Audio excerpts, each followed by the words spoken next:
Hello student, welcome in the lecture number 8, subject ethics and corporate social responsibilities, and the topic is needs to improve corporate governance standards. શા માટે corporate ગવર્નન્સના જે standards જે established છે બરાબર એને improve કરવાની needs શા માટે અકર થઈ બરાબર. તો આ જે નીડ્સ જે અકર થઈ બરાબર એના માટેના પરિબળો જે જવાબદાર છે આપણે ડિસ્કસ કરવાના છે લેક્ચરની અંદર. તો ચાલો વાત કરીએ આપણે આગળ. જો with the growing size and multiple locations of the organizations, the number of stakeholders who are affected directly or indirectly with the business has increased a lot. Stakeholders, growing size and multiple location બરાબર. Size છે એ grow થાય બિઝનેસની, that means multiple location ઉપર business કામ કરતો થાય બરાબર. અને multiple locations ઉપર બિઝનેસ કામ કરતું થાય એટલે કે સ્ટેકહોલ્ડર્સ એટલે કોણ? હું જે લોકો ડાયરેક્ટલી અને ઇનડાયરેક્ટલી કંપની સાથે જોડાયેલા છે બરાબર, અને કંપનીની કોઈ પણ બાબતની ઇફેક્ટ એને ડાયરેક્ટલી અને ઇનડાયરેક્ટલી થતી હોય બરાબર. એટલે આ બાબતો જે સ્ટેકહોલ્ડર્સ છે એના ક્રાઇટેરિયાની અંદર ઇન્ક્રીમેન્ટ થયેલું છે. Second thing, to protect wild સ્ટેકહોલ્ડર્સ interest is the utmost responsibilities of the organizations, and for that purpose it is imperative that the corporate governance standards should be improved from time to time. જો એક તો કોઈ પણ corporate level એટલે કામ કરતો કોઈ પણ યુનિટ કોઈ પણ બિઝનેસ છે બરાબર, એની મોટામાં મોટી રિસ્પોન્સિબિલિટી કઈ છે? તો કે કંપનીના જેટલા સ્ટેક હોલ્ડર્સ છે એ બધાના ઇન્ટરેસ્ટ ને ધ્યાનમાં રાખીને બિઝનેસને રન કરવું કે જેથી કરીને કોઈ પણ સ્ટેક હોલ્ડર્સના ઇન્ટરેસ્ટને ડેમેજ ના થાય બરાબર. અને કોર્પોરેટ લેવલે જે આ રિસ્પોન્સિબિલિટી છે એને ધ્યાનમાં રાખી અને કોર્પોરેટ ગવર્નન્સના જે સ્ટાન્ડર્ડ્સ જે છે બરાબર એને ટાઈમ ટુ ટાઈમ સમયે એને તમારે શું કરવા જોઈએ? એને જોવા જોઈએ, ચેક કરવા જોઈએ, એને મોડિફાઈડ કરવા પડે બરાબર. કેમ કે સમયની સાથે સાથે રિક્વાયરમેન્ટ છે એની અંદર પણ ચેન્જીસ આવતા હોય, સમયની સાથે સાથે સિચ્યુએશન્સ છે એની અંદર પણ ચેન્જીસ આવતા હોય બરાબર. તો ટાઈમની જે ડિમાન્ડ છે એને ધ્યાનમાં રાખી અને ટાઈમ ટુ ટાઈમ કોર્પોરેટ લેવલે જે કંઈ પણ સ્ટાન્ડર્ડ એસ્ટાબ્લિશ્ડ થયેલા છે એ સ્ટાન્ડર્ડની અંદર ટાઈમ ટુ ટાઈમ ઇમ્પ્રુવમેન્ટ કરવું કેવું થઈ જાય? જરૂરી બની જતું હોય છે બરાબર. શા માટે જરૂરી બની જતું હોય? તો કે ભાઈ સ્ટેકહોલ્ડર્સ જે કંપની સાથે જોડાયેલા છે એ સ્ટેકહોલ્ડર્સનો જે ઇન્ટરેસ્ટ છે એને પ્રોટેક્ટ કરવા માટે થઈ અને કંપનીની એટલે કે ઓર્ગેનાઇઝેશન્સ છે એની મોટામાં મોટી રિસ્પોન્સિબિલિટી છે કે ભાઈ આ લોકોનો ઇન્ટરેસ્ટ પ્રોટેક્ટ થાય, અને એટલા માટે થઈ અને કોર્પોરેટ ગવર્નન્સના જે સ્ટાન્ડર્ડ્સ છે એને તમારે ઇમ્પ્રૂવ કરવા પડતા હોય બરાબર. ધેન આગળ વાત કરીએ નેક્સ્ટ. જો ગ્રોઈંગ ઇમ્પોર્ટન્સ ઓફ સ્ટેકહોલ્ડર્સ, એક તો મેં તમને જે સ્ટાર્ટિંગમાં પોઈન્ટની વાત કરેલી છે બરાબર કે શા માટે needs to improve corporate governance standards. તો એ જે નીડ્સ છે એ નીડ્સના પોઈન્ટ અહીંયા આપણે મેન્શન કરેલા છે બરાબર. ફર્સ્ટ નીડ્સ શા માટે છે? તો કે ગ્રોઈંગ ઇમ્પોર્ટન્સ ઓફ સ્ટેકહોલ્ડર્સનું ઇમ્પોર્ટન્સ છે એ ડે બાય ડે કેવું થતું જાય છે? વધતું થાય છે, ઇન્ક્રીઝ થતું જાય છે. Second thing, to minimize the chance of corporate scandal. Corporate લેવલે જે કંઈ પણ સ્કેન્ડલ કે જે કંઈ પણ સ્કેમ થાય એના જે ચાન્સને મિનિમાઇઝ કરવા માટે થઈ અને કોર્પોરેટ સ્ટાન્ડર્ડ્સ જે છે બરાબર એના જે લોફોલ્સ છે એને ધ્યાનમાં લઈ અને એ કોર્પોરેટ સ્ટાન્ડર્ડ્સની અંદર અમુક પ્રકારના ચેન્જીસ છે તમારે લઈ આવવા પડે એમ હોય બરાબર. Then third thing, increased demand of authorities. Demand of authorities means what? તો કે જે કોર્પોરેટ લેવલની જે ઓથોરિટીઝ છે, કોર્પોરેટ લેવલની ઉપરની જે ઓથોરિટીઝ છે બરાબર, જે કંટ્રોલિંગ બોડીઝ છે કે જે કોર્પોરેટને પણ શું કરે, કંટ્રોલમાં રાખીને જે ઓવરઓલ જે એન્વાયરમેન્ટ છે એને ઇફેક્ટિવ મેનરની અંદર રન કરે, બરાબર. તો આ જે ઓથોરિટીઝ છે એની ડિમાન્ડ પણ કેવી થતી જાય છે, દિવસે ને દિવસે ઇન્ક્રીઝ થતી જાય છે, બરાબર. ધેટ્સ વાય કોર્પોરેટ સ્ટાન્ડર્ડ્સની અંદર ફેરફાર કરવા જરૂરી બની ગયા. Fourth one, to keep consistency with the changing international standards, બરાબર.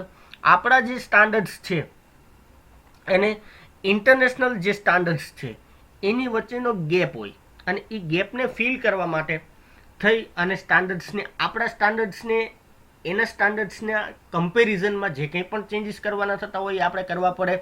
શા માટે કરવા પડે એ પણ હું તમારી સાથે આગળ ડિસ્કસ કરું, બરાબર. આ બધી બાબતો આપણે પોઈન્ટની અંદર ડિસ્કસ કરીએ. Demand for transparency, transparent business activities છે એ અત્યારના સમયની એક મોસ્ટ ઇમ્પોર્ટન્ટ ડિમાન્ડ છે, બરાબર. કોઈ પણ બિઝનેસ છે એ પોતાના જે ક્રાઇટેરિયા છે એને બધાની સાથે શેર કરે, ઇફેક્ટિવ મેનરની અંદર જે કંઈ પણ બાબતો છે ડિસ્ક્લોઝ કરે, કે જેથી કરીને બધાને બિઝનેસની એક્ઝેક્ટ સિચ્યુએશન્સનો આઈડિયા રહે, બરાબર. And last one, evaluate board performance. Board પરફોર્મન્સના ઇવેલ્યુએશન્સ માટે થઈ અને કોર્પોરેટ ગવર્નન્સના જે સ્ટાન્ડર્ડ્સ છે એની અંદર ઇમ્પ્રુવમેન્ટ કરવું જરૂરી બની જાય, બરાબર. ફર્સ્ટ આપણે વાત કરીએ growing importance of stack holders. જુઓ, સિમ્પલ છે પોઈન્ટ.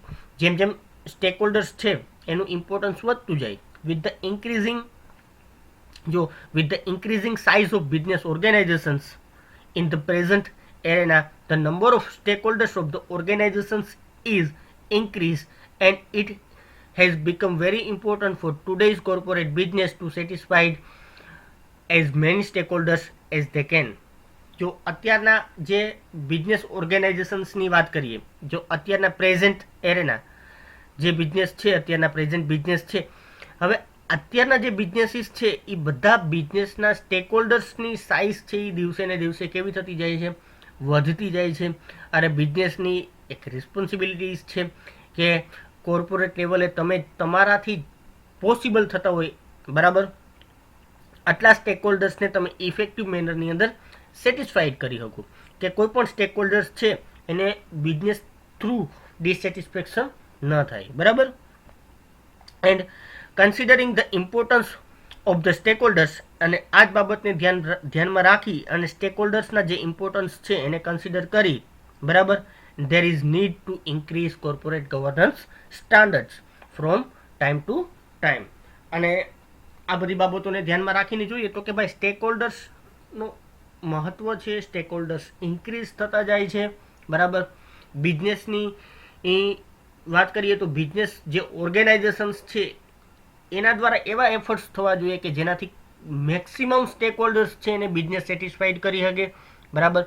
તો જેને ધ્યાનમાં રાખી અને સમયે સમયે જે કંઈ પણ આપણા કોર્પોરેટ ગવર્નન્સના સ્ટાન્ડર્ડ્સ છે એની અંદર તમારે ફેરફારો કરવાના થતા હોય એ ફેરફારો આપણે કરવા પડે, બરાબર, કેમ કે સમયની સાથે ચેન્જીસ પણ જરૂરી બની જતા હોય, બરાબર. Then to minimize chance of the corporate scandal. હવે જો કોર્પોરેટ લેવલે તમે બધા ઓલરેડી ઘણા બધા સબ્જેક્ટની અંદર ઘણી બધી વખત તમે ક્યાંય ને ક્યાંય સાંભળેલું હોય છે કે આ કંપની દ્વારા આ બાબતનો સ્કેમ થયેલો છે, આ કંપનીની અંદર આ વ્યક્તિએ આ પ્રકારનો ગોટાળો કરેલો છે, બરાબર. તો આવી બધી વસ્તુ આપણને સાંભળવા મળતી હોય. અગેન તો આપણે વાત કરીએ with the growing importance of liberalisation process. Liberalisation process છે એની બાબતને ધ્યાનમાં રાખીને, લિબરલાઇઝેશન્સને ધ્યાનમાં રાખીને the number of corporate business has increased a lot. Number of corporate business increase a lot in the country for last 2.5 decade. છેલ્લા વાત કરીએ તો છેલ્લા અઢી દાયકાથી, બરાબર, ઘણા બધા બિઝનેસ છે એ ઇન્ક્રીઝ થયા. નંબર ઓફ કોર્પોરેટ બિઝનેસ છે એ કેવા થયા, ઇન્ક્રીઝ થયા. અમુક પોલિસી છે એની અંદર ફેરફારો થયા હોય, લિબરલાઇઝેશન્સ, પ્રાઇવેટાઇઝેશન્સ અને ગ્લોબલાઇઝેશન્સનો પણ રોલ ઘણો બધો મોટો છે, બરાબર. તો જે આ બાબતો છે એને લઈ અને કોર્પોરેટ લેવલે જે કંઈ પણ બિઝનેસની અંદર ઇન્ક્રીમેન્ટ જોવા મળે છે, બરાબર. હવે ઇન્ક્રીમેન્ટ બિઝનેસની અંદર તમને જોવા મળે છે તો બધા બિઝનેસ છે એના માટે ઇફેક્ટિવ મેનરની અંદર કંટ્રોલિંગ સિસ્ટમ હોવી જોઈએ. જો કંટ્રોલિંગ સિસ્ટમ નથી તો બિઝનેસ છે એ કોઈ પણ રીતે પોતાના બિઝનેસને ઓપરેટ કરાવે, બરાબર. અને જેના લીધે કોર્પોરેટ લેવલે કોઈ સ્કેમ કે કોઈ આ ઘોટાળો છે એ તમને જોવા મળતો હોય, બરાબર. જો તો એની અંદર પોઈન્ટ જોઈએ આપણે. The code of conduct has already been frame for effective functioning of the business and corporate field. Through there were some corporate scandal which come into light and interest of many stakeholders had got affected negatively.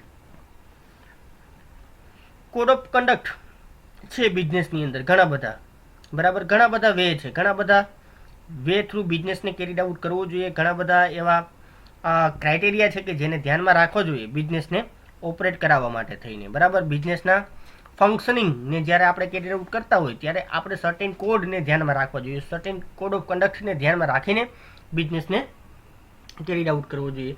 છતાં પણ ઘણા બધા corporate scandal કે જે આપણી સામે આવેલા છે, બરાબર.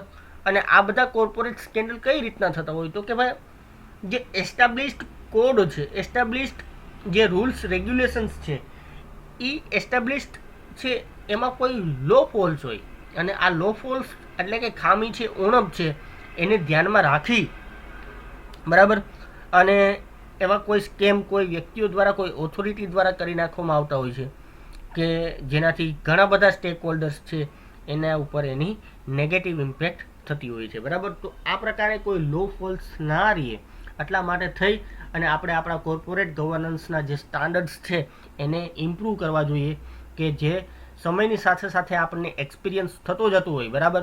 સમયની સાથે સાથે આપણને એવા અનુભવો થતા હોય, એ અનુભવોના બેઝડ ઉપર આપણે ચેન્જીસ છે એ કરવા જરૂરી બની જતા હોય, બરાબર. તો than next, increasing demand of authorities. Authorities are expecting more and more from the corporate field day to day because importance of corporate field and together with the growing importance of capital market is very visible today. જો authority છે એ day by day વધુ ને વધુ corporate field પાસેથી અપેક્ષાઓ રાખે છે, બરાબર. શા માટે તો કે ભાઈ એક તો કોર્પોરેટ ફિલ્ડની અંદર પણ ડેવલપમેન્ટ થતું જોવા મળે છે, બીજું કેપિટલ માર્કેટનું પણ ડેવલપમેન્ટ થતું જોવા મળે છે, બરાબર. તો આ બે બાબતો છે કે જે ઓથોરિટી છે એને વધારે અપેક્ષા રાખવા માટે પ્રેરિત કરે છે. એક તો કેપિટલ માર્કેટની અંદર જે કંઈ પણ ડેવલપમેન્ટ છે એ જોવા મળે છે, બરાબર. અને બીજું છે કોર્પોરેટ જે ફિલ્ડ છે, કોર્પોરેટ લેવલે જે કંઈ પણ તમને ડેવલપમેન્ટ જોવા મળતું હોય. ઇન ધ સેન્સ કે કહેવાનો મતલબ શું છે તો કે ભાઈ કોર્પોરેટ લેવલે જે કંઈ પણ બિઝનેસીસની અંદર વધારો થતો જોવા મળે છે, જે નાના લેવલે કામ કરતા હોય એની પોતાના લેવલને એન્હાન્સ કરીને મોટા લેવલે બિઝનેસ સ્ટાર્ટ કરી દીધા હોય તો એની પાસેથી અપેક્ષાઓ પણ કેવી થતી હોય, વધી જતી હોય, બરાબર. તો એક આ બાબત છે. To keep consistency with the changing international standards. જો કન્સિસ્ટન્સી કોને કહેવાય તો કે ભાઈ એક તો તમે જે ઓલરેડી એસ્ટાબ્લિશ્ડ જે ઇન્ટરનેશનલ લેવલે જે સ્ટાન્ડર્ડ્સ છે, બરાબર. યુનિફોર્મ સ્ટાન્ડર્ડ્સ નથી પણ યુનિફોર્મ સ્ટાન્ડર્ડ્સ કરવા પણ જરૂરી બની જાય. જો અત્યારે બિઝનેસ છે એ બિઝનેસ કોઈ પર્ટિક્યુલર કન્ટ્રી પૂરતો લિમિટેડ નથી. ઇન્ડિયન કંપનીઝ છે એ યુકેની અંદર પણ પોતાના બિઝનેસને ડેવલપ કરતી હોય, યુએસએની અંદર પણ પોતાના બિઝનેસને ડેવલપ કરે છે, બરાબર. એ જ રીતના જે યુકેની કોઈ કંપની છે તો ઇન્ડિયાની અંદર પણ પોતાના બિઝનેસને એ રન કરે છે, બરાબર. તો આ શેના થ્રુ પોસિબલ થાય તો કે ભાઈ ઘણા બધા ચેન્જીસ છે 1991ની અંદર ગ્લોબલાઇઝેશન, પ્રાઇવેટાઇઝેશન્સ અને લિબરલાઇઝેશન્સ. એમાંનું જે ગ્લોબલાઇઝેશન ફેક્ટર્સ છે કે જે બાઉન્ડ્રીઝની જે લિમિટેશન્સ છે, બરાબર, એ બધી બાઉન્ડ્રીઝની લિમિટેશન્સને રિમૂવ કરી અને કોઈ પણ બિઝનેસને તમે કોઈ પણ જગ્યાએ ઓપરેટ કરાવી શકો છો. એના માટેના જે રિલેક્સેશન્સ જે મળેલા છે એના માટે કોણ રિસ્પોન્સિબલ છે તો કે ગ્લોબલાઇઝેશન્સની જે પ્રોસેસીસ છે એ રિસ્પોન્સિબલ છે, બરાબર. તો આપણે જોઈએ તો concept of corporate governance had already been grown earlier than that of India due to the globalization processes, બરાબર. ગ્લોબલાઇઝેશન પ્રોસેસીસ થી અને એના થ્રુ કોર્પોરેટ ગવર્નન્સનો કોન્સેપ્ટ છે ઇન્ડિયાની અંદર વધુ પડતો મહત્ત્વ અપાતો જોવા મળેલો છે, બરાબર. Multinational companies have entered in India but expecting a minimum standards of corporate governance measures, and therefore the standards need to get improved with the passage of time and with the changing conditions of international trade. બરાબર. તો આ બધી બાબતોને લીધે જે multinational company છે એ ઇન્ડિયાની અંદર એન્ટર થવા માગે છે, બરાબર. ઇન્ડિયાની અંદર પોતાના બિઝનેસને એક્સપાન્ડ કરવા માગે છે. તો એક્સપાન્શનની સાથે સાથે એની અમુક પ્રકારની ચોક્કસ અપેક્ષાઓ છે, એક્સપેક્ટેશન્સ છે. કયા પ્રકારની એક્સપેક્ટેશન્સ છે?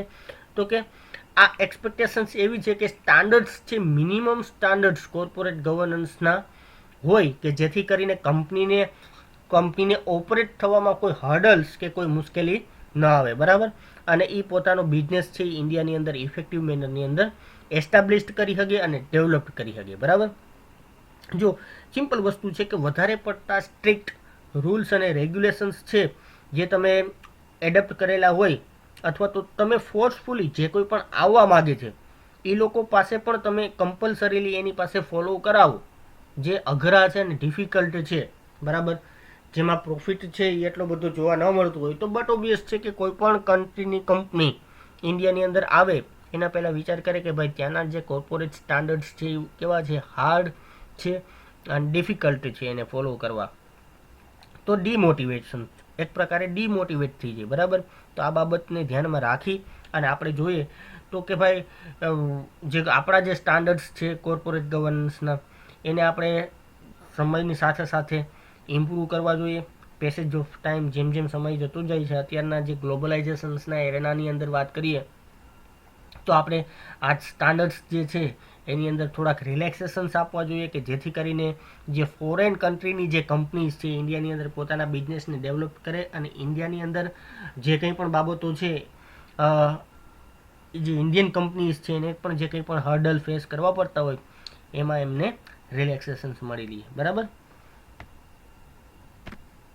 then demand for transparency transparency એટલે કે પારદર્શિતા, બરાબર. અત્યારનો જે કોર્પોરેટ ગવર્નન્સનો જે મેઇન રોલ છે, the role of corporate governance need to improve just because the expectations of transparency has increase lot from every institutions. કોઈ પણ બિઝનેસ છે, ઇવન ધ ઇન્ડિવિજ્યુઅલ એન્ટિટી છે, એઝ એ ઇન્ડિવિજ્યુઅલ ઇન્વેસ્ટર તમે પણ એવી expectations રાખતા હોય કંપની પાસેથી કે કંપનીની બધી બાબતો કેવી રહે, ટ્રાન્સપેરેન્ટ રહે. ઇવન જે ફાઇનાન્શિયલ ઇન્સ્ટિટ્યુશન્સ છે, બેન્ક્સ છે, આ બધી બાબતો, આ બધા ઇન્સ્ટિટ્યુશન્સ છે એ કયા પ્રકારની એક્સપેક્ટેશન્સ રાખે કે ટ્રાન્સપેરન્સી મેન્ટેન રહે. કંપની એક્ઝેક્ટલી અને એકચ્યુઅલી કઈ પોઝિશન્સમાં છે અને શું કરે છે એનો આઈડિયા એની સાથે જોડાયેલા બધા લોકોને હોય, બરાબર. તો કંપની ઉપર ટ્રસ્ટ કરવો પોસિબલ થઈ શકે, અધરવાઇઝ ટ્રસ્ટ કરવો પોસિબલ થાય નહીં. જે લોકો કંપનીની અંદર ઇન્વેસ્ટમેન્ટ કરવા માગતા હોય, બરાબર, એને એક્ઝેક્ટલી ખ્યાલ હોવો જોઈએ કે કંપનીની ફાઇનાન્શિયલ સિચ્યુએશન્સ કેવી છે. અને એ ક્યારે ખ્યાલ આવે તો કે જ્યારે કંપની પોતાના વ્યવહારને લઈ અને ટ્રાન્સપેરેન્ટ હોય ત્યારે, બરાબર. Again whether it may be a banking, capital market, again financial market or SEBI, બરાબર. આ બધા ઇન્સ્ટિટ્યુશન્સ છે કે જેની ડિમાન્ડ કંપની પાસે હોય, કોર્પોરેટ લેવલ પાસે હોય કે કોર્પોરેટ લેવલ જે કંઈ પણ ટ્રાન્ઝેક્શન્સ કરે છે, જે કંઈ પણ વ્યવહારો કરે, જે કંઈ પણ ડીલિંગ્સ કરે એ બધા ડીલિંગ્સ છે એ ઓપનલી કરે અને જેનો આઈડિયા ઓપનલી બધાને આવી જાય, બરાબર.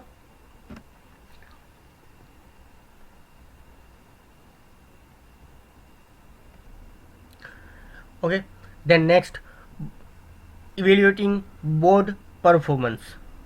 The board of directors, જે બોર્ડ ઓફ ડાયરેક્ટર્સની જે ટીમ છે કંપનીની અંદર જે ટોપ ઓથોરિટી છે, બરાબર, one of the most important committee that functions for the betterment of સ્ટેકહોલ્ડર્સ of the company. બહુ મહત્વની જે મોસ્ટ ઇમ્પોર્ટન્ટ કમિટી છે, જે કંપનીની અંદર જે મોસ્ટ ઇમ્પોર્ટન્ટ કમિટી જે બોર્ડ ઓફ ડાયરેક્ટર્સની છે એ કમિટી શેના માટે ફંક્શન્સ કરતી હોય, શેના માટે કામ કરતી હોય તો કે betterment of સ્ટેકહોલ્ડર્સ of the company. જે કંપનીના સ્ટેકહોલ્ડર્સ છે એના બેટરમેન્ટ માટે કામ કરતી હોય, બરાબર. તો આ જે બેટરમેન્ટ માટે જે કંપની કામ કરે છે on evaluating the performance of બોર્ડના પરફોર્મન્સને આપણે ધ્યાનમાં રાખીને વાત કરીએ, બરાબર, તો it may feel the needs, તો આપણને એક્ઝેક્ટલી ખ્યાલ આવે, it may feel the needs to change corporate governance measure from time to time so that the scope of manipulations and fraud can be eliminated and protections of the functions of business. Point of view through government જે છે, sorry, board of directors છે એના point of view through જોઈએ તો આપણને જણાય ખ્યાલ આવે કે ભાઈ કોર્પોરેટ ગવર્નન્સ છે એને આપણે ટાઈમ ટુ ટાઈમ ધ્યાનમાં રાખી અને જે કંઈ પણ સમયે અને સમયની જે ડિમાન્ડ છે એના આધારે આપણે શું કરવું જોઈએ, ચેન્જીસ કરવા જોઈએ, બરાબર. સ્ટાન્ડર્ડ્સની અંદર રૂલ્સ રેગ્યુલેશન્સના પેરામીટર્સ છે એની અંદર ચેન્જીસ કરવા જોઈએ કે જેથી કરીને બોર્ડ ઓફ ડાયરેક્ટર્સ છે એનું પરફોર્મન્સ આપણે ઇન્ક્રીઝ કરી શકીએ, બરાબર. અને બોર્ડ ઓફ ડાયરેક્ટર્સનું જે પરફોર્મન્સ ઇન્ક્રીઝ થાય તો બોર્ડ ઓફ ડાયરેક્ટર્સની જે કમિટી છે એ શેના માટે કામ કરે છે, તો કે બેટરમેન્ટ માટે, બધાના બેટરમેન્ટ માટે, બરાબર. જેટલા સ્ટેક હોલ્ડર્સ છે એના બેટરમેન્ટ માટે કામ કરે છે, જેની અંદર કંપનીના કર્મચારીઓ, કંપનીના સ્ટેક હોલ્ડર્સની અંદર કંપનીના ક્રેડિટર્સ, ડેબિટર્સ, બેંક, ઇન્સ્ટિટ્યુશન્સ, કસ્ટમર્સ બધા આવી જતા હોય, બરાબર. તો આ બધા માટે કંપનીના બેટરમેન્ટને ધ્યાનમાં રાખીને બેટરમેન્ટ માટે જે બોર્ડ ઓફ ડાયરેક્ટર્સ કામ કરતા હોય, બરાબર. બોર્ડ ઓફ ડાયરેક્ટર્સની જે નીડ્સ છે એને જે ઓથોરિટી ધ્યાનમાં રાખી અને જે સ્ટાન્ડર્ડ્સ છે એને ફેરફાર કરવાના થતા હોય તો ત્યાં ફેરફાર કરી દઈએ તો આ બોર્ડ ઓફ ડાયરેક્ટર્સ છે ઇફેક્ટિવ મેનરની અંદર કંપનીને રન કરી શકે, બરાબર. અને જેનો બેનિફિટ્સ છે એ બધા સ્ટેક હોલ્ડર્સને એનો બેનિફિટ્સ મળે. અને મોર ઓવર જે કંઈ પણ સ્કોપ, જે કંઈ પણ જે મેન્યુપ્યુલેશન્સ માટેના જે ફ્રોડન્ટ એક્ટિવિટીઝ માટેના જે સ્કોપ છે એ કેવા થઈ જાય, ઘટી જાય અને બધા જે સ્ટેક હોલ્ડર્સ છે એને પ્રોટેક્શન્સ મળી રહે, ઇન્ટરેસ્ટ છે એને પ્રોટેક્શન્સ મળી રહે, બરાબર. ઓકે, અપ ટુ ધેટ જે આપણે વાત કરી બધા પોઈન્ટ, નીડ્સના પોઈન્ટ આપણે ડિસ્કસ કર્યા, બરાબર. આપણે આગળના પોઈન્ટને નેક્સ્ટ લેક્ચરની અંદર ડિસ્કસ કરીએ. અપ ટુ ધેટ ત્યાં સુધી રાખો, બરાબર. Thank you.